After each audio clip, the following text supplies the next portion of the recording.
Pero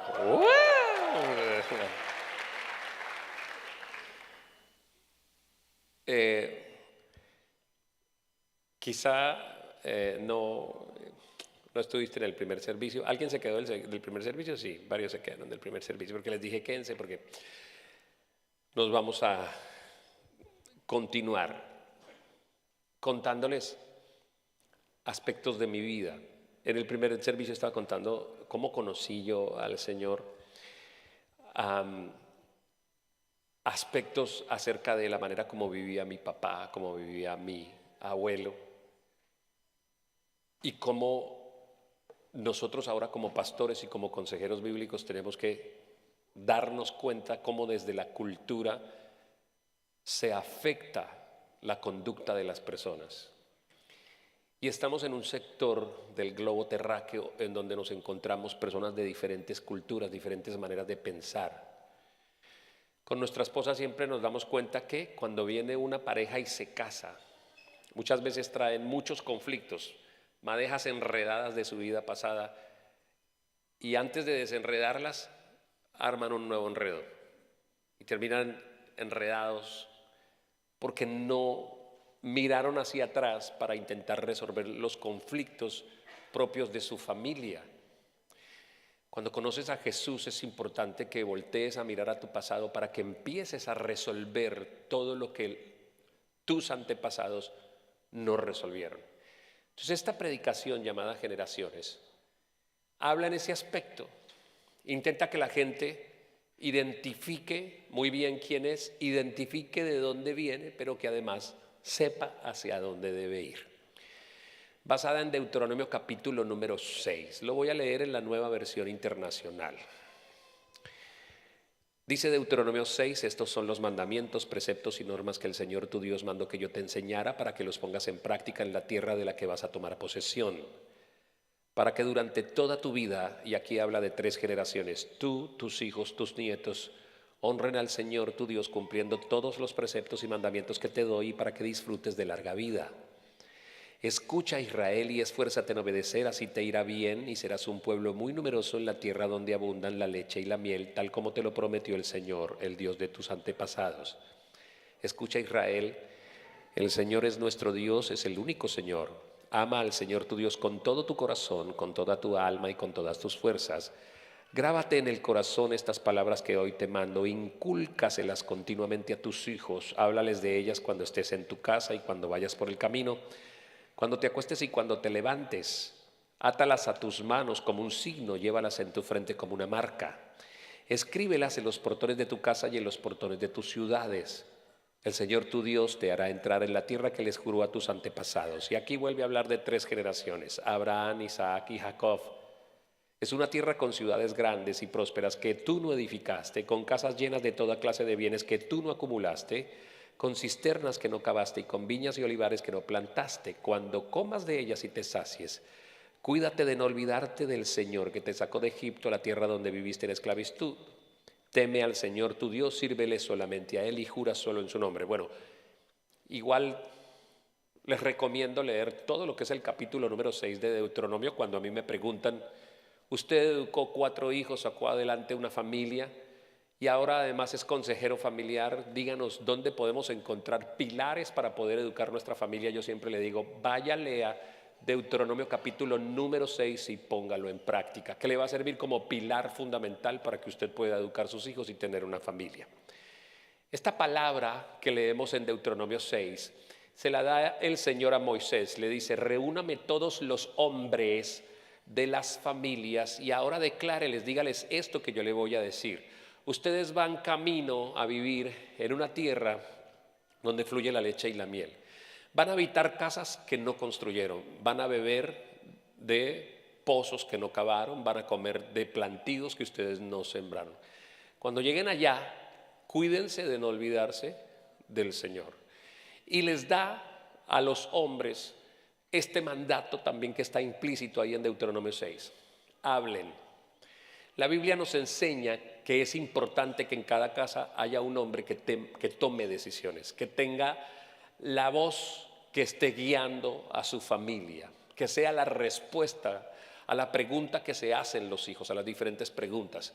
Por eso inclusive les dice, ¿no? Estas palabras que yo te mando hoy se las hablarás a tus hijos y a los hijos de tus hijos. Entonces pone a los hombres a hablar no solamente a sus hijos, sino a los nietos.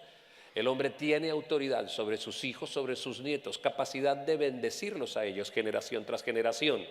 Además le dice el qué, el cómo y el cuándo para educar una familia. Tienes que hablar el qué, el cómo, todo el tiempo.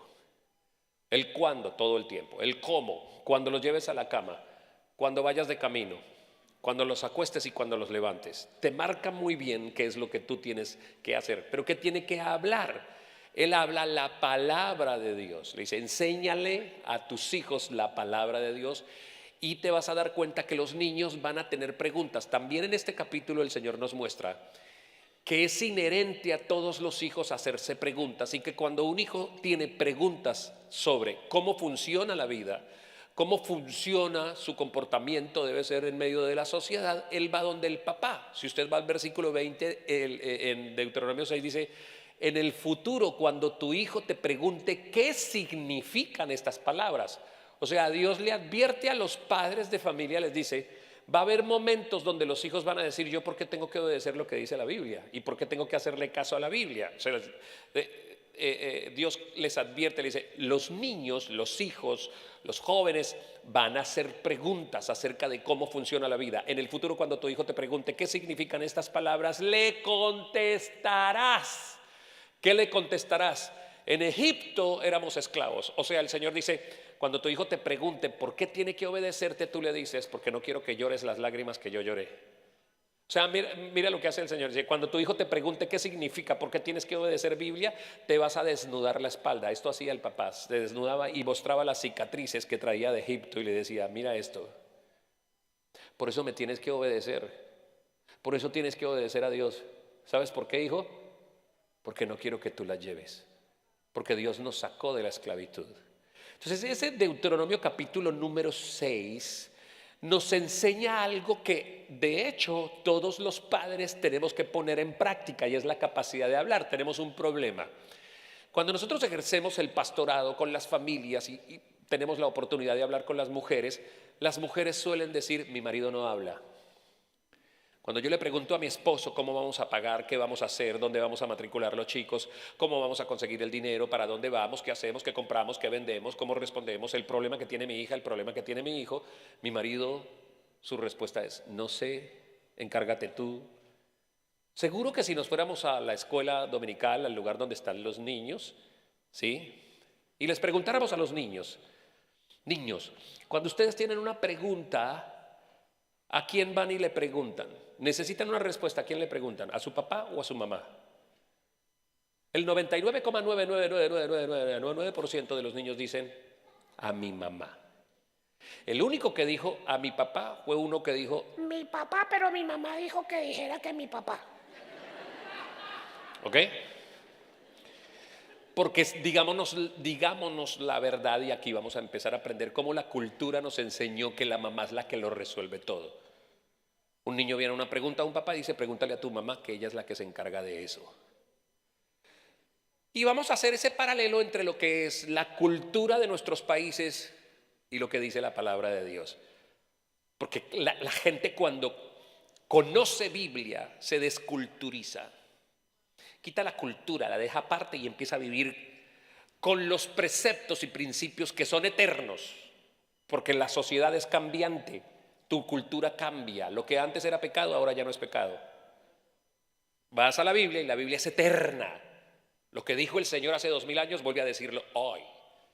Quiere bendecir a los que bendijo antes y quiere bendecir a los de ahora. Y te tengo buenas noticias, bendecirá a tu nieto y a tu bisnieto y a tus siguientes generaciones. Porque ya no cambia, no muta, no negocia. A diferencia de nosotros como latinos, los judíos a los que el Señor llama en ese tiempo, a los hebreos, le dice a Moisés, enséñale a los hombres que cada vez que alguien en la familia se haga una pregunta, el hombre tiene que responder y le hablará al entrar, al salir. ¿Cuándo? A los hijos y a los hijos de los hijos. O sea que tiene que continuar hablando. Por eso el judío todo el tiempo está hablando. Para un judío es una ofensa que su hijo vaya a buscar respuestas donde el vecino, que se las dé el profesor, porque el judío entiende algo muy bien. El judío, el hombre de la casa, es el encargado de responder por la educación de sus hijos. No delega en la educación tradicional, ni en la universidad, ni en la escuela, ni en el profesor. Delega algo que sabe que le pertenece a él. Y usted los encuentra todo el tiempo hablando.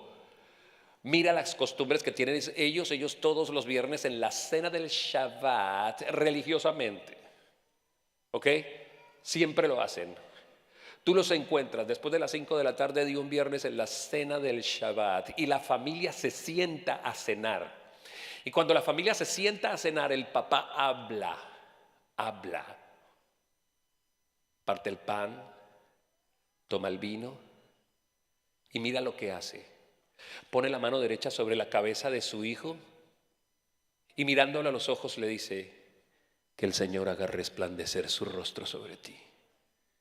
Que el Señor te bendiga en todas las cosas que tú hagas en tu vida. Me siento alegre, me siento feliz de que seas mi hijo, porque eres un regalo que Dios me dio a mí. Yo, tu papá, te bendigo. Y luego toma a la niña. Que el Señor haga resplandecer el rostro sobre ti y te cuide. Hija mía, preciosa mía, orgullo mío, que el Señor bendiga tu vientre, que me regales nietos, que te rompas de felicidad y te extiendas con mucha felicidad a lo largo de tu vida. Yo, tu papá, te bendigo. Todos los viernes, sentados a la mesa, el señor Motorola, el señor Apple no existen.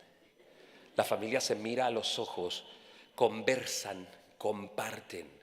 Luego él hace algo, se pone de pie y declama de memoria Proverbios capítulo número 31, versículo del 11 al 31, el acróstico a la mujer ejemplar. Mira lo que hace el judío, se pone de pie, mira a su esposa y dice: mujer virtuosa.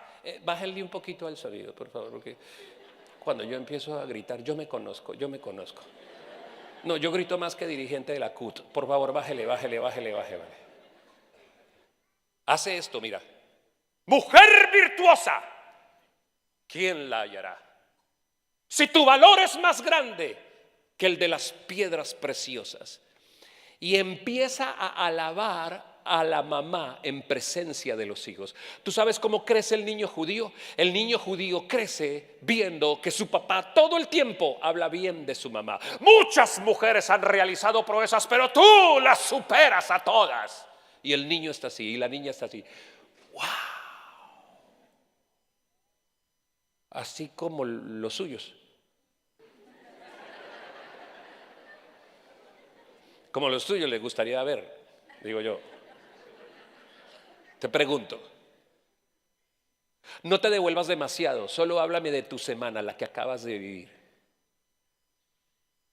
Devuélvete y piensa en los últimos 7 días de tu vida. ¿Qué escucharon tus hijos que tú decías acerca de su mamá, acerca de su papá? ¿Cómo es la manera como tú te expresas delante de tus hijos cuando hablas de tu papá, cuando hablas de su padre, de tu esposo? ¿Qué dices? ¿Cómo se bendicen? ¿Cómo se admiran? Y lo dicen pública y abiertamente para que sus hijos escuchen. Como les decía ayer en el show, tenemos nosotros un problema. Los jóvenes de hoy en día no quieren amar. Los jóvenes de hoy en día no creen en el matrimonio. Y es lógico que no crean en el matrimonio, porque ¿quién va a creer en una relación en donde ve que su papá y su mamá todo el día se están tratando como enemigos? No me quiero casar, dicen los muchachos hoy en día. Y la segunda cosa que dicen es: yo no quiero tener hijos, porque ¿para qué traer personas a sufrir a este mundo? Y creo que todos lo diríamos si nuestra propia vida fuera una porquería, como muchas veces dicen los jóvenes. No vale la pena la vida, no vale la pena traer hijos. ¿Qué escuchó tu hijo durante esta semana? ¿Cómo son las palabras con las que tú te refieres cuando estás en la comunidad de tu familia? Porque el judío lo sabe muy bien. Sabe que tiene que hablar bien de su esposa, porque es la pertenencia más grande que el Señor le ha entregado. Es la única persona que va a permanecer al lado de él hasta que la muerte los separe, por lo cual él no se permite tener una mala relación con su esposa. Él sabe, como lee muy bien la Torá, como él lee muy bien la ley de Dios, sabe que en Malaquías capítulo número 2 versículos del 13 al 16, Dios le advierte: yo no bendigo hombres que traten mal a las esposas. Lo sabe, lo conoce, lo lee, lo tiene metido en el corazón, y dentro de las cosas que a él más bendición y prosperidad le producen en la vida es tratar a su esposa como una joya delicada, como vaso frágil. No lo vamos a leer, pero le voy a parafrasear. Les queda de tarea, sobre todo a las mujeres. Yo me imagino que las mujeres están diciendo: por favor, repita otra vez el versículo, repítelo. ¿Cuál era? Apunte. Malaquías, capítulo número 2, versículos del 13 al 16. No lo voy a leer, pero se lo voy a hacer en una versión actual. ¿Sabe qué dice el Señor? Dice así, le está hablando a gente que viene a la iglesia. Dice: otra cosa que ustedes hacen es venir a la iglesia. Lloran, cantan, traen diezmos, traen ofrendas, pero se la pasan pidiendo que yo les haga favores, que yo los bendiga. ¿Y saben qué? Hace rato yo no los escucho a ustedes. Ustedes me vienen ahora a mí a hacer el reclamo de por qué no los oigo. Si ustedes oran, si ustedes cantan, si se sabe la última canción del G12, si traen los diezmos, si traen las ofrendas. Yo hace rato no los escucho porque soy testigo de la manera como ustedes tratan a sus esposas. Y mientras ustedes no aprendan a tratar a la mujer de su pacto, yo no los oigo. El cielo está cerrado para ustedes, porque detesto al hombre que cubre de violencia sus vestidos. Malaquías 2, del 13 al 16, por favor. Apúntelo. Sé que algunas mujeres que están aquí solas dicen: ay, no vino.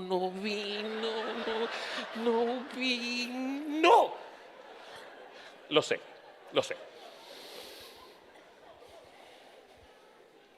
Y algunas otras que nos están viendo a través de las redes sociales: ¡Jairo, despiértese, escuche! Ok. Tengo un podcast, perdón pastor, me va a tomar un atrevimiento. Tengo un podcast, se llama Reflexiones Cristianas. Descárguenlo y óiganlo. Las mujeres van a estar muy felices de escucharlo, porque hablamos todas las temáticas familiares como estas. Cuando yo leí Malaquías 2 del 13 al 16, entendí que no puedo violentar a Yasmith. Hay oportunidades donde se me sale ese santandereano que llevo dentro, esa berraquera de los Ordóñez, y me enojo, tiro la puerta o grito o digo algo que es medianamente duro pero que le causa dolor a mi esposa. Y cuando voy saliendo de la casa, el Espíritu Santo me dice: esa es la manera como le tienes que hablar a tu esposa. Tú quieres que te vaya bien en tus shows, ¿verdad? Quieres que te vaya bien en la vida. ¿Cómo esperas que eso suceda si sabes que la manera como le acabas de hablar a Yasmith, yo cierro el cielo para ti? Así que me haces el favor, te devuelves y pides perdón. Y he tenido que decir: perdóname, eso que dije fue tonto. Perdóname, te amo, no está bien.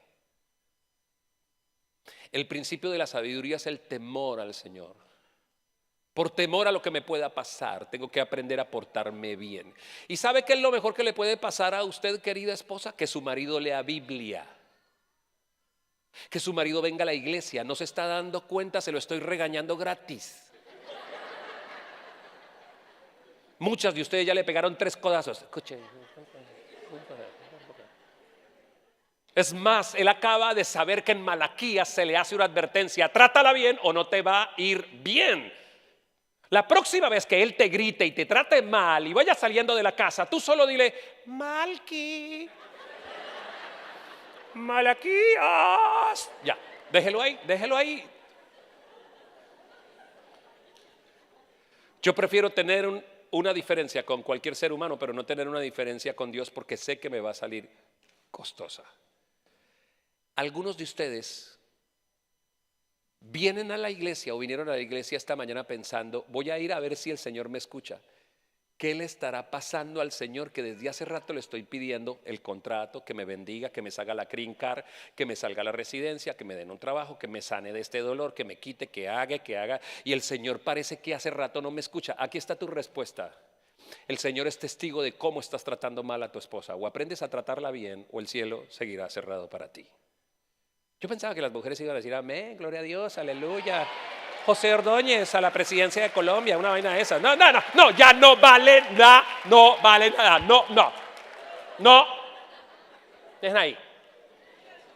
Fueran otro predicador, ahí sí corren a aplaudirlo por todo, pero no, como soy yo, no, perdón, ese es modo mamá no. Ok. ¿Tú sabes lo que causa en el pueblo judío cuando un papá todos los días le está diciendo, el Señor te bendiga, me siento orgulloso de ser tu papá, tú eres lo mejor? ¿Tú sabes lo que pasa? Busca a los judíos. En el mundo no hay más de 14 millones de judíos. En este país que pisamos son el 0,2% de la población de Estados Unidos. Ni siquiera llegan al 1%. Sin embargo, gobiernan los Estados Unidos. Si usted quiere saber quiénes están detrás del señor Biden, del presidente, usted va a encontrar que son los judíos los que están detrás, hablándole, aconsejándole, guiándole. Si usted quiere saber a dónde va toda la rentabilidad del dinero que usted mete en los bancos, usted va a encontrar que están ahí los judíos, que son los dueños de la banca a nivel mundial. Porque hay una implícita, una promesa que Dios le dijo a Abraham: tú no pedirás prestado, sino que tú prestarás. ¿Son los dueños del banco? Son los dueños. Más de 940 premios Nobel se han entregado. Si tenemos menos de 14 millones de personas judías, si son el 0,2% de la población de los Estados Unidos, ¿por qué más del 33% de los premios Nobel se los han ganado los judíos? ¿Por qué? Ve y búscalos en las principales universidades del mundo, no solo de los Estados Unidos, en Boston, en Yale, en Harvard, Massachusetts, sino búscalos en Europa, en las más prestigiosas universidades, y los encontrarás siendo los decanos de la Facultad de Ciencias, Tecnología, Desarrollo Aeroespacial, Agronomía, están ahí. ¿Pero por qué? Alguien puede decir, ¿por qué es en el pueblo de Dios? No, algo tienen que estar haciendo bien. Y la palabra de Dios me muestra a mí cosas como estas. Aprende a hablarle a tu hijo y a bendecirlo. Aprende a tener una relación adecuada con tu esposa. Ama a Dios sobre todas las cosas. La palabra de Dios, de hecho, llama a los judíos el árbol de olivo natural. Es ese árbol que el sembrador salió, buscó una semilla, abrió un surco, depositó la semilla, y la semilla empezó a hacer germinar un árbol de olivo fuerte, robusto, grande, con sentido, abonado en todo tiempo. Este árbol solo tiene un problema, que por ser tan consentido tiende a enmaderarse y a envejecerse prematuramente. Si el sembrador no interviene en ese proceso, el árbol va a morir. Entonces, ¿qué hace el sembrador? Le desgaja algunas ramas, le deja heridas abiertas, le descopa la cabeza, le quita la cabeza, la parte de arriba. Como él está tan acostumbrado a una vida tranquila, de pronto reacciona ante las heridas porque su propio tronco se vuelve un cúmulo de llagas. Luego el sembrador va y sale y busca en el bosque árboles de olivo silvestre que tienen el mismo código genético de este árbol, pero que nadie los sembró. Son consecuencia de que las heces fecales de los pájaros se depositaron en un lugar inhóspito por allí, y ahí resultó saliendo un arbolito, un árbol de olivo silvestre. Como ustedes son lectores de Biblia en esta iglesia, entienden muy bien que si al judío se le llama el árbol de olivo natural, cuando decimos el árbol de olivo silvestre nos estamos refiriendo ¿a quiénes? A todos los demás pueblos de la tierra que no son judíos, todos nosotros, que entre otras cosas tenemos nuestro apóstol propio.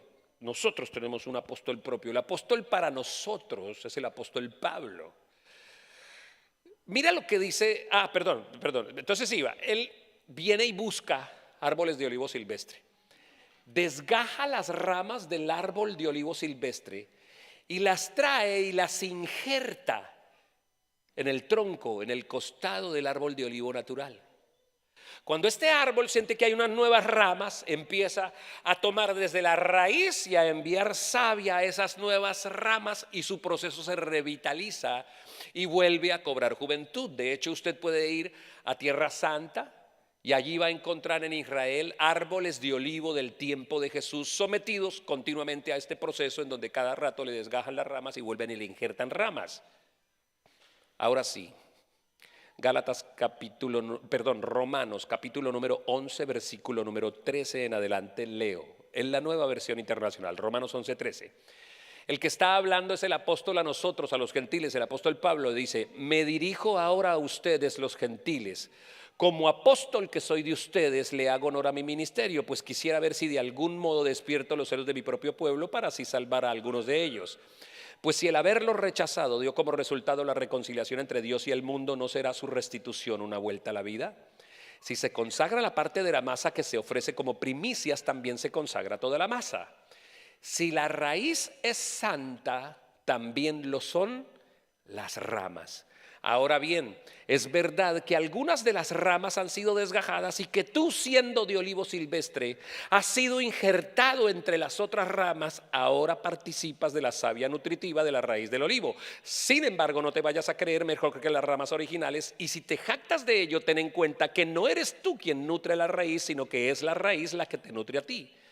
Tal vez dirás: desgajaron algunas ramas para que yo fuera injertado. De acuerdo, pero ellas fueron desgajadas por su falta de fe, y tú por la fe te mantienes firme. Así que no seas arrogante, sino temeroso, porque si Dios no tuvo miramientos con las ramas originales, tampoco las tendrá contigo. Entonces, el pueblo judío, este árbol de olivo natural, tiene un concepto muy bien metido dentro de su intelecto colectivo. Todas las personas tienen y usted lo sabe, saben quiénes son, una identidad suficientemente marcada dentro del corazón. ¿Por qué? Porque cada uno de ellos creció escuchando que su abuelo hablaba y su papá hablaba. Les hablaba y los bendecía. Usted puede hablar con un judío y un judío puede devolverse inclusive cuantas generaciones quiera hacia atrás. Un judío le va a decir a usted: yo soy de la familia tal, del apellido tal, del abolengo tal, de la región tal, de la zona tal, de tal, mis abuelos, mis tatarabuelos, mis bisabuelos, todo se devuelve, vengo de la tribu de, y se devuelve tanto como quiera. Por favor, colabórenme con los niños allá atrás, por favor. Escuche, no se me desconcentre. Míreme aquí. No se me desconcentre. Yo ya estoy desconcentrado. ¿Usted está desconcentrado o no? Yo sí ya me desconcentré. ¿Ok? Está bien. Saquen a Bernardito, por favor. Escuche. Bueno, saquen a la mamá, porque el niño no se saque, que como que es la que no se quiere salir. Ok, está bien. Sí, a la mamá es la que hay que sacar. Ok. Eso es como cuando le dicen: ay, se perdió un niño. Los niños no se pierden, los que se pierden son los papás. Ok, ahora sí, retomo. Entonces, ¿en qué iba? ¿Qué soy yo? ¿Quiénes son ustedes? Un judío se puede devolver cuantas veces quiera. Saber de dónde vengo, hacia dónde voy, es importante. Y ellos lo saben muy bien. La identidad más arraigada de un pueblo sobre la tierra la tiene el judío. Pero eso viene de ese Deuteronomio 6, de un papá hablando. Generación tras generación estaban escuchando a sus padres. Los escuchan.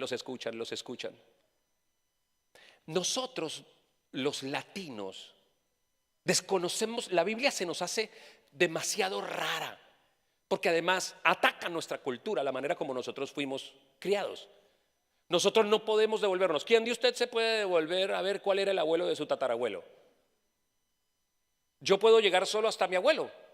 No sé, no tenemos identidad ni siquiera como raza, porque nosotros como raza no conocemos el verdadero valor que tiene un papá.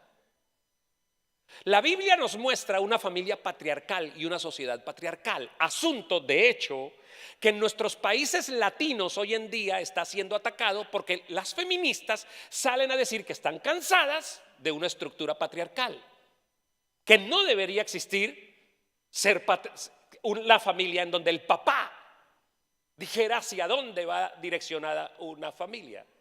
Entre tanto, usted en los próximos días, con todas las noticias y con todo el acontecer mundial, escuche que salen personas que digan que el hombre tiene que ser quitado del lugar de donde ha estado, queriendo ser la voz cantante, la que dirija, el que manda y el que gobierna su casa. Cuando usted escuche eso, usted está escuchando que la sociedad va en franca rebeldía con la palabra de Dios. Nuestra sociedad es matriarcal. Entendemos muy bien el sentido de la mamá, pero no entendemos el papá. La Biblia habla del papá, del patriarcado. Pero ¿sabe por qué? Porque nosotros como raza nacimos huérfanos de papá. Cuando nació el primero de nosotros somos aquí mestizos, ¿verdad? La mayoría. Habrá uno que otro americano, pero la mayoría somos mestizos. Los mestizos somos mezcla de indígena con español, ¿verdad? Por eso si usted se halla hacia allá en la puerta va a encontrar que hay gente que tiene cara de español y la gran mayoría, miren esta cara de artesanía prehispánica que tengo yo, una cara de indio huitoto que no puedo con ella. Somos indios, ¿sí? Indio me dice la gente, los venezolanos, ¡eso, chamo! ¡Vamos! Mira, cántatela toda, vale.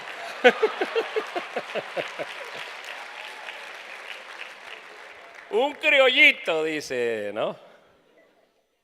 ¿Sabe cómo nacimos? ¿Sabe cómo nació el primer mestizo? El primer mestizo nació producto de una violación. Su papá fue un asesino. Devolvámonos un poquito. Vámonos para España. El genovés Cristóbal Colón necesita financiamiento para salir a buscar nuevas rutas para encontrar nuevos mercados. Cree que va a llegar a la India.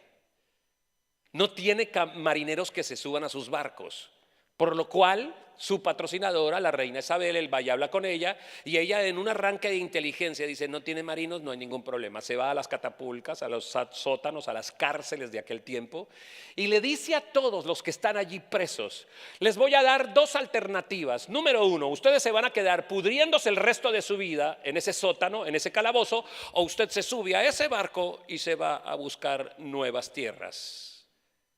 En ese tiempo la gente creía que la tierra era plana, por lo cual al final del mar había un abismo. Muchos de ellos se quedaron allí en la cárcel y otros tantos se subieron a los barcos. ¿Quién se subió a los barcos? El asesino, el matarife, el ladrón, lo peor de la sociedad, al lado del señor Cristóbal Colón. Atravesaron el Atlántico, el Pacífico, llegaron a nuestras tierras y cuando llegaron a nuestras tierras ninguno de ellos tenía un proyecto familiar. Ellos se bajaron y vieron a las Indias. Y el primer español que violó a una indígena la preñó del primer mestizo. Pero ningún español dijo: vamos, que no te preocupes, que has quedado preñada, que no hay problema, que te venís a vivir conmigo, que yo te compro una casa, que te doy el apellido y somos felices y como me perdice, no hay ningún problema.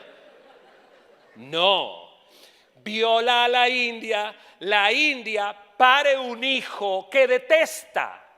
Nosotros no somos una raza, no fuimos una raza deseada, amada.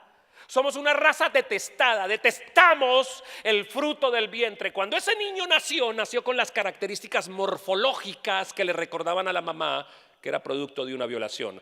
Por lo cual la mamá detestó ese fruto. No sé cuántos de los que están acá fueron criados por madres. Y usted se pregunta, ¿no? Dice, ¿por qué nuestras madres fueron tan violentas? Quítese de aquí, es que te rompo, te mato, te mando a un hospital. Te dieron con el cable de la plancha, te dieron con el rejo de amansar las bestias, nos dieron con el palo, nos dieron con esto. ¿Estoy diciendo mentiras?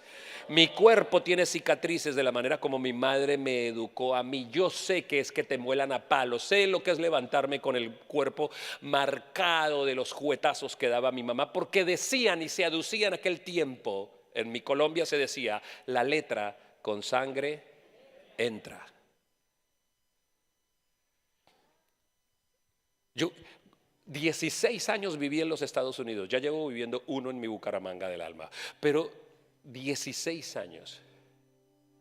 Cuando yo veo las mamás de acá cómo educan a los niños, un niño le llega embarrado, ensuciado, cochino a la puerta de la casa y ella apenas hace, oh my gosh, I can't believe it. Are you crazy, baby?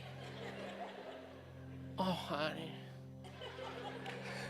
Sí, no lo entiendo. O sea, no te entiendo, amor mío. ¿Cómo te embarraste?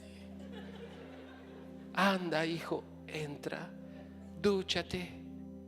En la cena hablaremos. Tan lindas, tan hermosas.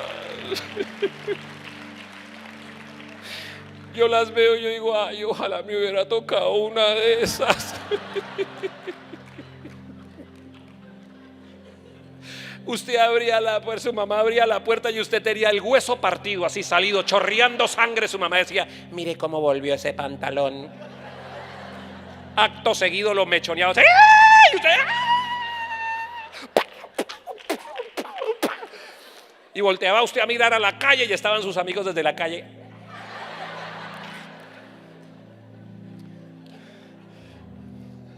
Ok, escuche. Me voy a poner un poco más trascendental porque ya empezó la música. O sea, desde allá me están diciendo, termine. Escuche porque me toca acelerar. Apenas voy empezando la predicación y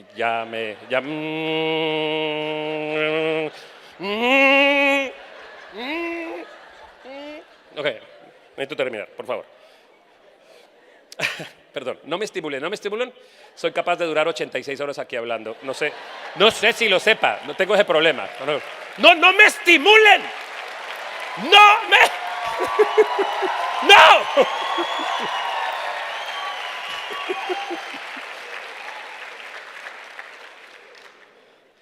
Esa señora, la primera madre que parió un mestizo, le nació el niño con características morfológicas españolas y ella odió, detestó esa nueva generación que venía ahí.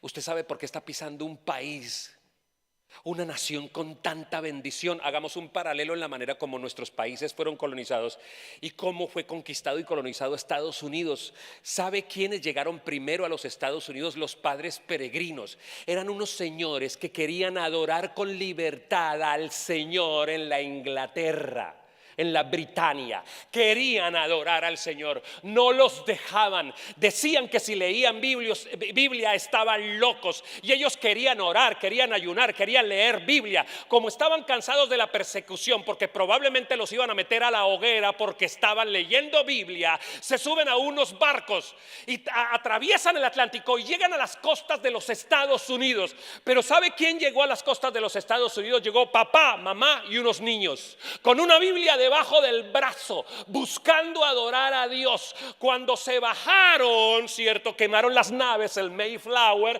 y cuando llegaron a esta tierra, lo primero que hicieron fue poner su rodilla y bendecir la tierra a la que ya acababan de llegar.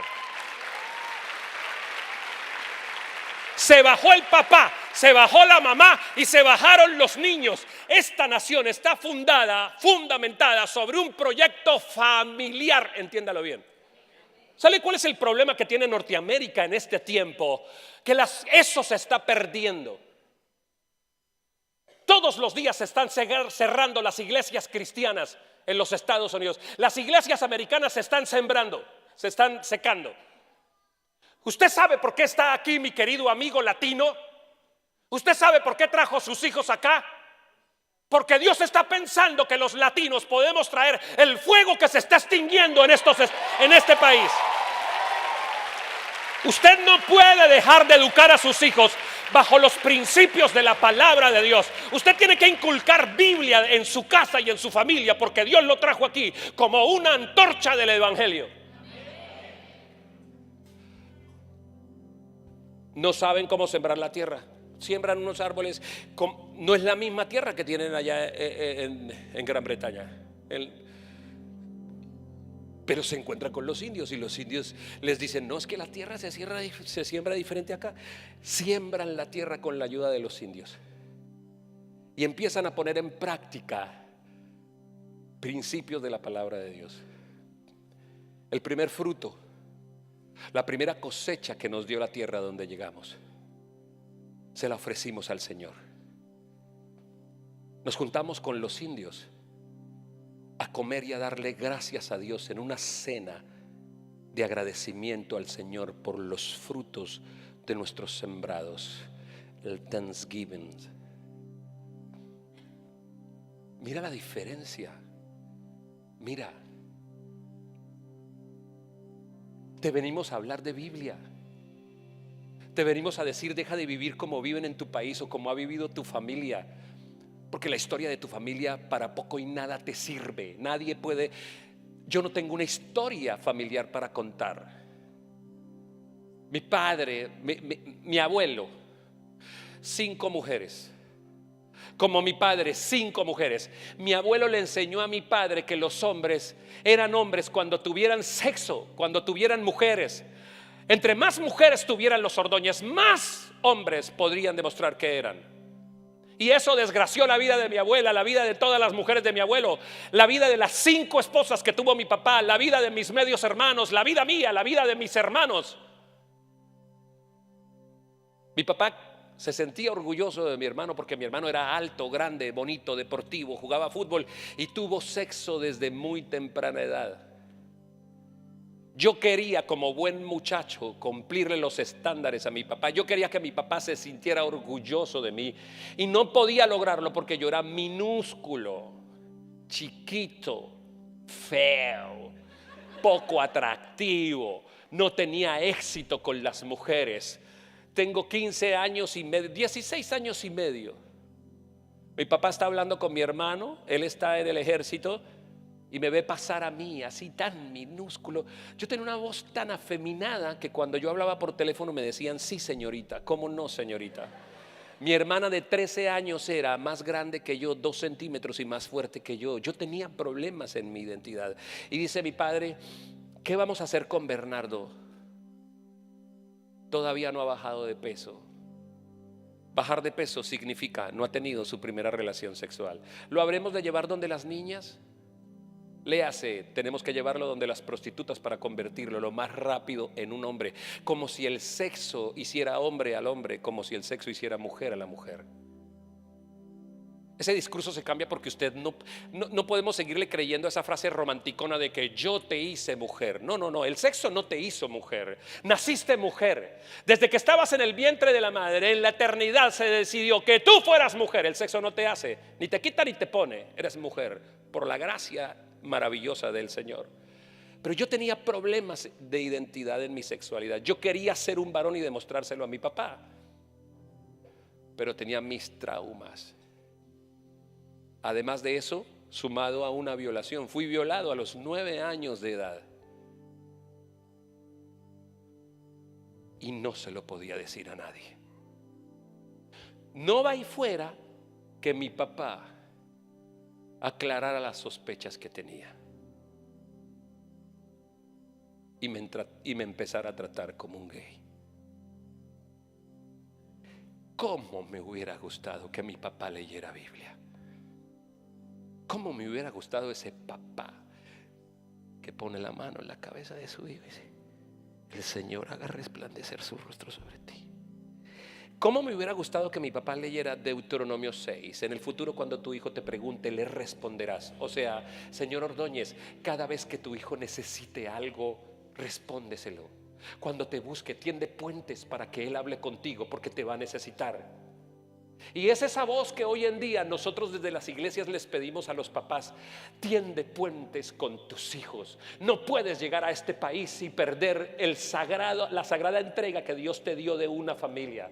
La gente viene a los Estados Unidos y ¿sabe qué hace? Se pierde metida en su trabajo, porque ahora le pagan mejor su tiempo de trabajo, porque ahora puede tener un part-time, porque necesita pagar su carro lujoso, la nueva vida que se quiere dar. Y mientras tanto nuestros hijos se están quedando solos sin que nadie les dé una respuesta. Yo necesité que mi papá me oyera. ¿Cómo me hubiera gustado decir: papá, me están pasando cosas? Pero no podía. Y quizá, queridos padres que me están oyendo, sus hijos tienen ese mismo agónico grito que no han podido expresarlo. Quizá muchas de sus hijas La pregunta es, ¿usted ya le pidió perdón a su hijo y a su hija por traerla a los Estados Unidos y haberla arrancado de la cultura de donde ella pertenece, en donde tenía amigas, tenía colegios, tenía familia, y usted lo ha venido a meter como en paracaídas en este país sin estar pendiente de la vida de su hijo y de su hija? No. Usted solo está pensando en usted. Y se pone esa frase maravillosa de decir: esto lo estoy haciendo por darles un mejor futuro. Un mejor futuro para ellos es que pases tiempo con tu hijo, que converses con él, que aprendas a decir cosas como estas. Por más que hayamos llegado a los Estados Unidos, es como si estuviéramos viviendo todavía en Maracaibo. ¿Me entiendes? Yo estoy acá, yo soy tu papá. Cuando te pase algo, ven a decírmelo a mí. Yo soy el primero que se tiene que enterar. Lo bueno, lo malo, lo feo, lo horrible, lo maravilloso, lo fantástico que te pase. Yo soy, búscame a mí. Escúchame bien, hijo. Escúchame. Aun cuando te equivoques, búscame. Quiero que sepas que yo soy papá. Yo no me llamo juez. Tú solo tienes un juez en la vida, Dios. Es el único que te puede juzgar. Yo no te puedo. Si los hijos entendieran que su papá no es papá, que su papá no es juez, sino es papá, correrían a buscarlo. Pero ¿sabes qué dicen los muchachos hoy en día? Al último que le contaría lo que yo estoy haciendo es a mi papá. La última que se puede enterar de lo que pasa en mi vida es mi mamá, porque yo no le puedo hacer esto, porque sabe que si son descubiertos en sus pecados, la mamá no lo ayudaría. Le diría: ¿tú crees que yo me merezco esto? Tanto que me he jodido por ti, tanto que he trabajado, tanto. Y para escuchar una sarta de improperios que no ayudan y no sirven para nada, los hijos se quedan callados. Preocúpate si por estos días tus hijos están callados al lado tuyo, cierran la puerta de su cuarto, de su habitación, y no sabes qué pasa en la república independiente de la habitación de tu hijo. Pregúntate. Aprende a hablar como habla la Biblia. Dile: hijo, escúchame bien. Cuando te equivoques, aún yo estoy aquí para ayudarte. Quiero que sepas esto. Cuando vayas por tu segundo porro de marihuana, acuérdate de tu papá. Ven, cuéntamelo, dímelo. Cuando estés borracha en la discoteca, cuando tengas sexo, cuando estés embarazada, cuando te hagas tu tercer tatuaje, tu cuarto piercing, cuando estés haciendo cosas que tú sabes que en casa nunca te enseñamos, cuando seas el hijo pródigo, la hija pródiga, búscame. Estoy a la distancia de un texto. Yo puedo estar viajando en cualquier lugar del mundo. Prometo que si me cuentas lo que pasa en tu vida, en el término de un ticket de un avión, estoy al lado tuyo para ayudarte, porque yo soy tu papá. ¿Me entiendes eso? No voy a espantarme con tu pecado. No me va a tomar por sorpresa. Cosas peores hice yo, pero yo estoy aquí para ayudarte. No entendemos el concepto del papá porque es ilógico. Mi papá no estuvo conmigo. Por el lado de mi mamá, ¿qué puedo decirles? Fui violentado por mi madre. Me rompió. Me quemó las manos por robar monedas. Me golpearon, me hicieron cosas duras. Y advierto algo: yo no vine a hablar mal de mi mamá. No vine a hablar mal de mi mamá. Tuve una relación tan difícil con mi madre, tan difícil, hasta porque en Cristo Jesús todos los malos tiempos tienen fecha de caducidad. Siempre aparece el hasta. Escucha. La agenda del cristiano siempre está llena de fechas de caducidad. Me llevé mal con mi marido hasta fecha de caducidad. Me costó mucho perdonar a mi papá hasta. Y ese hasta parece que en la agenda de tu vida está marcada con una cruz en rojo que dice: lo hice por ti para que seas libre.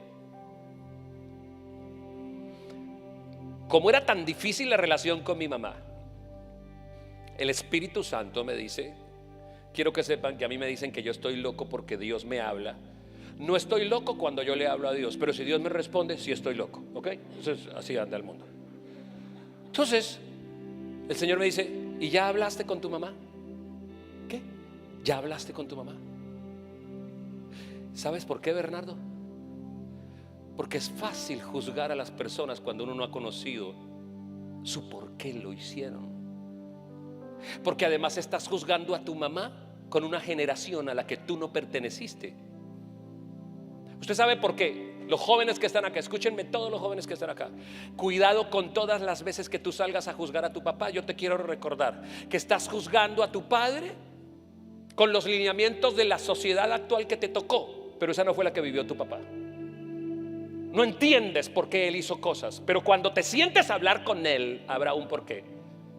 Cuando hablé con mi mamá, mi infancia fue Disney World comparada con la de mi mamá. Mi mamá fue criada de pueblo en pueblo en Colombia. Mi abuelita alcoholizada, caponera, cantaba muy bien, cantaba con Olimpo Cárdenas, con Julio Jaramillo, era la telonera con el grupo musical, y cantaba y se alcoholizaba con el amante de turno, con el otro. Mientras mi mamá, debajo de la tarima donde mi abuela se alcoholizaba cantando, dormía, siendo una niña de 6, 7 años, metida en una pequeña ruana, aguantando hambre, miseria, golpes, sin tener una casa, sin tener un lugar al cual pertenecer. Cuando hablo con mi mamá, le digo: ¿y cómo era tu relación con mi abuelo, con tu papá? Me decía: yo no sé lo que es tener un papá, mijo, no sé. La única vez que yo le pedí algo a tu abuelo, le dije: papá, regáleme para unos colores para pintar en un cuaderno. ¿Y sabes qué hizo tu abuelo? Me sobó la cabeza y me dijo: usted sabe que yo no tengo para esas bobadas. Cuando mi madre me cuenta esto, yo sentí ternurita de mi mamá. ¿Sabe por qué? Porque conozco a mi mamá. Mi mamá es una berraca, una mujer muy inteligente, una mujer que si hubiera podido tener oportunidades en la vida había sacado, mi vida hubiera sido distinta. Pero alguien en la infancia a mi mamá le falló, y cuando ese alguien le falló a mi mamá, me falló a mí. Escúchame bien, yo no había nacido, pero el día en que mi abuelo se acostó con otra mujer que no era su esposa, decidió cosas sobre mi vida, y yo no había nacido. Porque tú eres el resultado de todos los errores de la gente que estuvo en tu familia antes de ti. Y sentí dolor por mi mamá. Mire, el género masculino le debe mucho a las mujeres. Les hemos fallado durante muchos años, generación tras generación. A veces uno puede entender un poco el odio rencilloso que tienen algunas mujeres en contra de los hombres, porque lo hemos hecho mal. Mujeres, a nombre de los hombres y a nombre del Evangelio, perdónennos por tantas generaciones en donde nosotros hemos fallado. La iglesia está aquí para devolverle al hombre el lugar que le pertenece. Nuestro trabajo es decirle al hombre: eres un hombre, compórtate como un hombre. A eso viniste.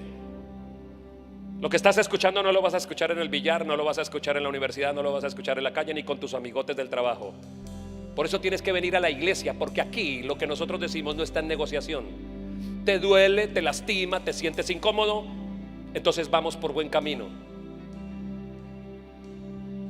Mi abuela, le digo: abuela, ¿cómo te embarazaste de mi mamá? Dice: mijito, yo, producto de la violencia en Colombia, fue criada en un monasterio de monjas, se voló del monasterio, se fue a vivir donde un tío, y a la edad de 14 años se tuvo que escapar del lado del tío porque el tío la quería violar. A la edad de los 15 años se embaraza de mi mamá y le da una vida tan mala a mi mamá que a los 14 años, a la misma edad en que mi abuela se voló del lado del tío, mi mamá se va del lado de mi abuela, cansada de la vida que mi abuela le daba. Pero 2 de mis hermanas, cansadas de la vida que mi mamá les daba, se fueron de la casa a la edad de 14 años, porque el pecado es cíclico. El pecado viene a una generación y nadie hace nada. Luego viene la siguiente generación y nadie hace nada por resolverlo. Luego vuelve a la siguiente generación y a la siguiente generación, hasta que viva el hasta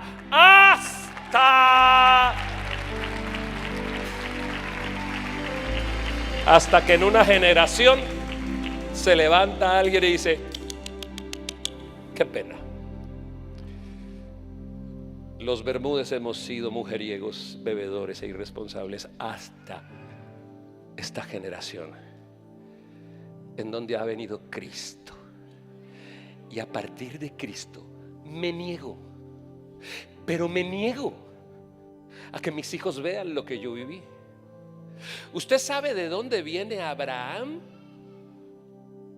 De Abraham, Isaac y Jacob. ¿Sabe de dónde sacó Abraham? De Ur de los Caldeos. Cuando usted lee historia y lee lo que eran los caldeos, era gente mala, satánica, bebedora, hacían orgías, adoraban dioses falsos, demonios. De ahí lo saca. Para Abraham hubo hasta un día en que sintió que Dios lo llamaba para decir: tú vas a ser distinto. A partir de esta generación serán benditas todas las familias de la tierra. Recibió un hasta.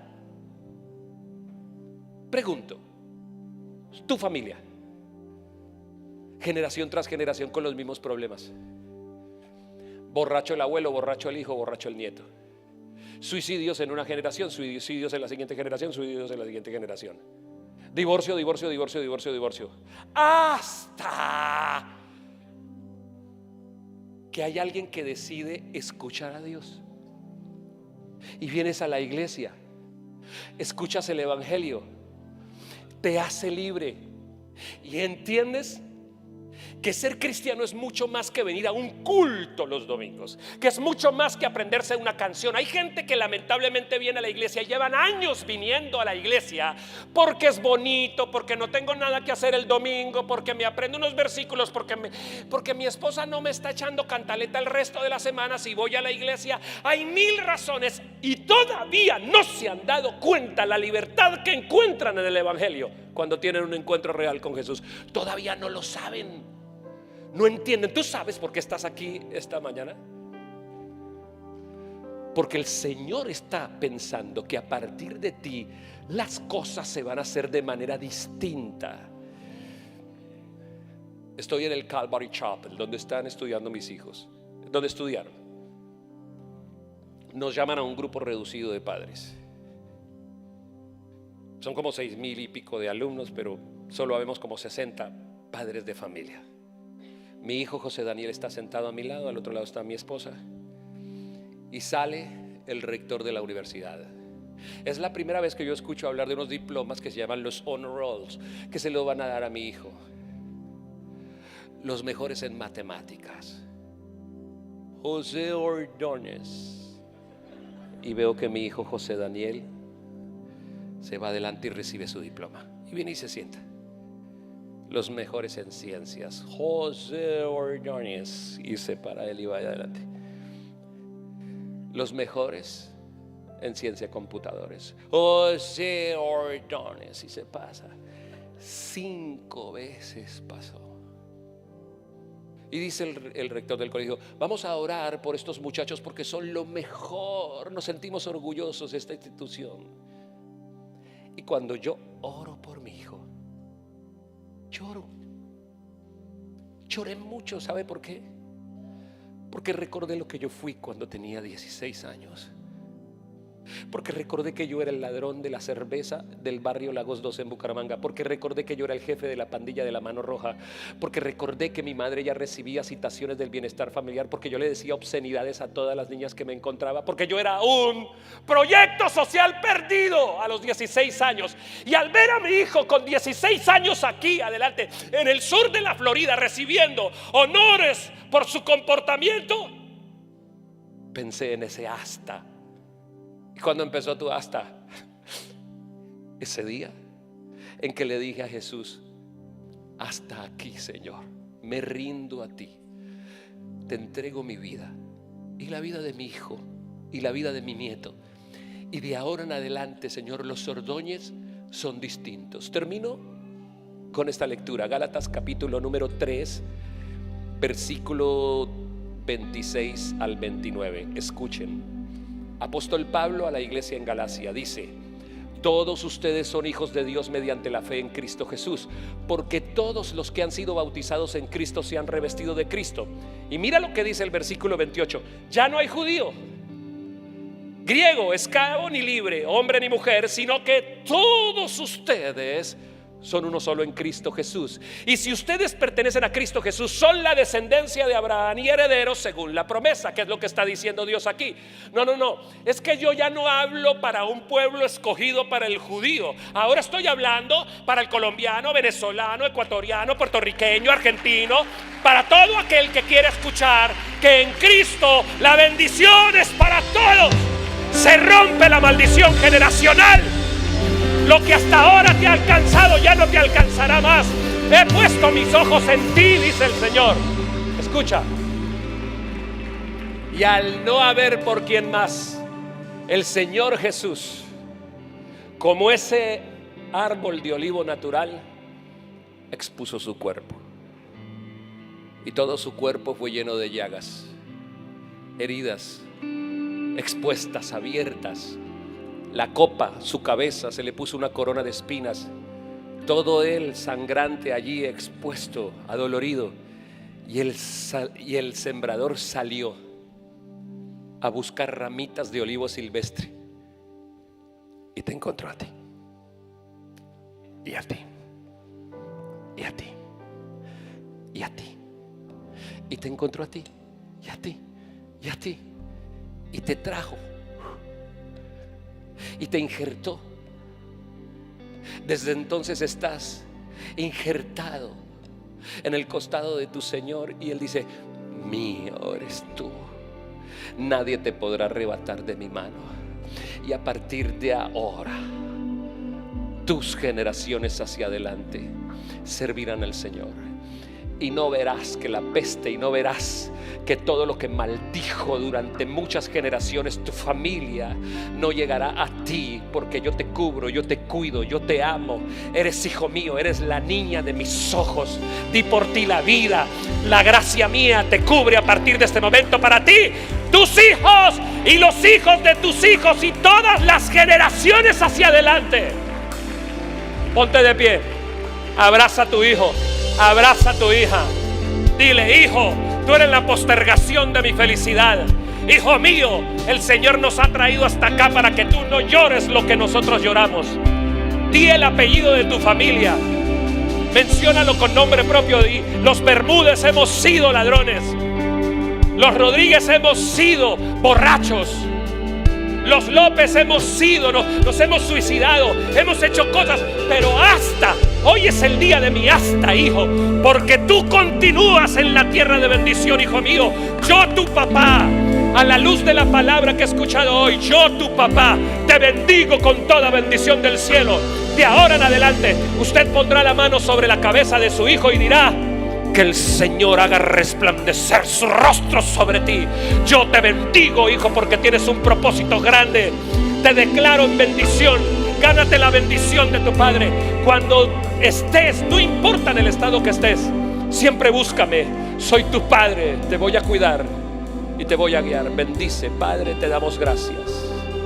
Bendice nuestros hijos, bendice nuestros nietos, bendice las generaciones hacia adelante. Bendice a los latinos que llegan a los Estados Unidos, porque son las antorchas que enarbolarán el Evangelio para que esta nación no se seque. Son mis hijos los que predicarán el Evangelio en esta tierra. Son mis nietos los que predicarán y levantarán y dirán a los cuatro vientos de esta nación norteamericana: Jesucristo es el Señor. Dios lo bendiga.